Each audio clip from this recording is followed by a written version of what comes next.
ஆள், நம்ம ஊர் கிழவி, நம்ம ஊர் ஐயா 9 மணி நான் 9:30 நான் கொஞ்சம் சாப்பிட்டு போ சாமின்னு சொல்லுவாங்கல்ல. 9 மணிக்கு மூட்டாதான் வெள்ளக்காரி நம்ம திரும்பி கூட பண்ண மாட்டோம் ஜப்பான்காரி.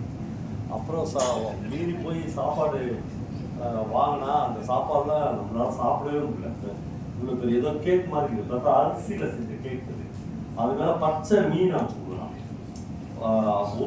ஒரு துளி கூட அதெல்லாம் வேக வைக்கவே இல்லை, அப்படியே பச்சை மீனையும் அந்த அரிசி கேக்கையும் வச்சு தான் சாப்பிடணும். சரி இவ்வளோதானே நான் சாப்பாடு அப்படின்னு கேட்டால் இன்னொரு சின்ன பீஸ் இவ்வளோ பீஸ் கொடுக்குறான். அதனால பன்னிக்கறி இருக்கலாம், அது ஏதோ ஒரு ஃப்ரை பண்ணி மொத்தமாக இதை சாப்பிட்டு எப்போ நாங்கள் மலையாளம் உயிரோடு இருப்போம் அப்படின்லாம் ஏக்கமாக இருந்துச்சு.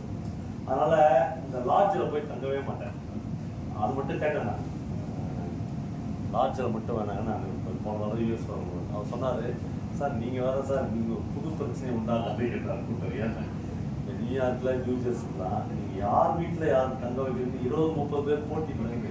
இப்போ நாங்கள் சீட்டு போட்டு குளிக்கிறதா எடுத்து போகிறோம், யார் வீட்டில் தங்க போகிறீங்க. இதில் என்ன சார் லாட்ஜி வருதுன்னா அதான் நான் வாங்கியிருக்கிறேன்.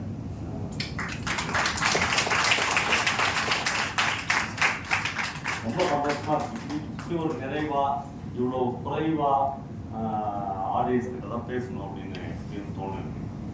அப்படி ஒரு ரொம்ப நிறைவாக நான் சொல்லு ஐயான்னா அப்படியே திக்குந்து சார்.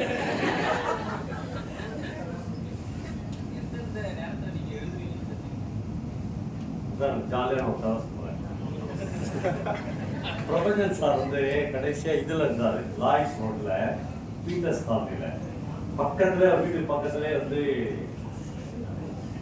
சத்யன் தேட்டர்ல செகண்ட் ஷோ சினிமா பார்த்து போறாங்கல்ல, அவங்கள பெரும்பாலான அவரே சொல்லியிருக்காரு, நானும் சொல்லியிருக்கேன்.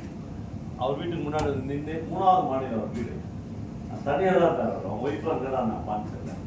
பிரபஞ்சன் சார்னு கத்துவாங்களாம். அவர் ரொம்ப நேரம் கத்துற பிறகு ஏன்ச்சு வந்து சட்டை கிட்டே போட்டு வந்து பார்த்தோம்னா ஒன்றும் இல்லை சார், ராத்திரி 2 மணிக்கு ஒரு எழுத்தாளர் என்ன பண்ணுறான். ராத்திரி 2 மணிக்கு ஒரு எழுத்தாளர் என்ன பண்ணுவான், தூங்க மாட்டான். அதுக்காக சத்தியத்திலிருந்து போகும்போது எழுப்பேனா கேட்டு போவீங்க.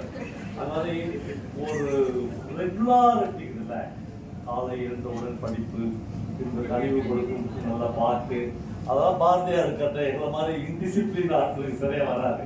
அதனால் எப்போ தோணுதோ அப்போ எழுதுறது, எப்போ தோணுதோ அப்போ எழுதாமல் விட்டுறது, எப்போ தோணுதோ அப்போ படிக்கிறது, இந்த மாதிரி ஒரு இர்ரெகுலர் லைஃப் இருக்குல்ல, அதான் கலைஞருக்கான லைஃப். எப்போ வந்து ஆஃபீஸ் மாதிரி எழுத்தாளர் மாறுறானோ அப்போ உங்களுக்கு கிடைக்கிறது ஒரு கிளரிக்கல் ரைட்டிங் தான். ரைட்டிங் கிடையாது, ஒரு கிளரிக்கல் ரைட்டிங் தான் நமக்கு கிடைக்கும். ஒரு இது நான் என்னுடைய சொன்னால் நம்ப மாட்டீங்க, என்னுடைய ஆகச்சிறந்த கதைகள்னு சிலர் எடுத்தீங்கன்னா யாரோ சொன்னாங்க, உலகத்தில் எந்த மொழியிலும் வைக்கத்தக்க கதைகளே பவா 5 கதைகள் எழுதிக்கலாம் பிரபஞ்சன் ஒரு 3 எழுதிப்பேன். அந்த கதைகள்ல எங்கள் ஆஃபீஸில் உட்காந்து இருக்கிறேன். ஆஃபீஸில் என்னை பார்க்குறவங்க எல்லாம் கதை எழுதுறேன்னு யாருமே தெரியாது. ஆஃபீஸ் வேலையை அவ்வளோ சின்சியராக செய்கிறேன் அப்படின்னு நினச்சிருப்பாங்க. என் பவா என்ற கதை சொல்லி அப்படின்னு எனக்கு ஒரு டாக்குமெண்ட் ஃபிலிம், நீ முடிஞ்சால் நெட்டில் போய் அதை பார்க்கலாம். அதை கடைசியாக என் பசங்க இவ்வளோ உயர்ப்பாங்க, அவசியமான விஷயம். அவங்ககிட்ட ஒரு ஷார்ட் எடுத்துருப்பாங்க. உங்கள் அப்பா அவனுடைய ஒரு நாள் வாழ்க்கையை சொல்லுங்க. என் பிள்ளைங்க வந்து அந்த ஒரு நாள் வாழ்க்கையை சொல்லிருங்க. எங்கள் அப்பாவுக்கு வந்து 11 மணிக்கு ஆஃபீஸ், 10 மணிக்கு ஆஃபீஸு. அவர் ஒரு நாள் கூட 10 மணிக்கு போனதில்லை, 11 மணிக்கு போவாங்க. போகும்போதே சந்தர் பெரியப்பாவும் அமர்நாத் பெரியப்பாவும் அவங்க நிற்பாங்க. கையெழுத்து போட்டு அவர் வந்து அடையாளம் வந்துடுவோம், டீ கடைக்கு போயிடுவார். என்னைக்காவது 1:30 மணிக்கு வீட்டுக்கு வருவார்.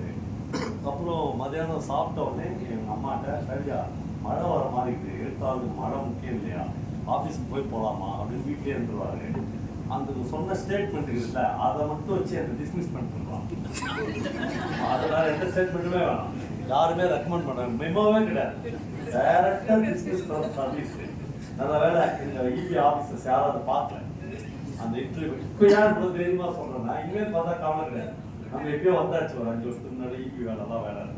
அந்த மாதிரி இந்த நல்ல ரைட்டிங் அப்படின்றது வந்து வீட்லேயும் இருந்தலாம், ஒரு அமைதியான வளர்த்துருக்கும். அப்புறம் இது எல்லாமே பொய் சார், அவங்க மித்து என்னன்னா, கானாசூர் இருக்கார்ல, கானாசூர் ஒரு பெரிய அவருடைய நல்ல ரைட்டிங்காக சுந்தரராமசாமி வந்து நாகர்கோயிலில் ஒரு ரூம் போட்டார்.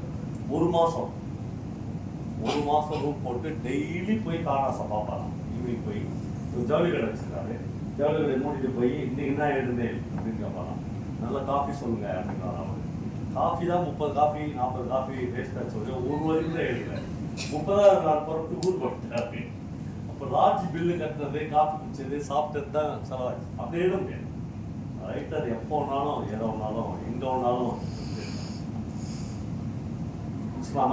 நானே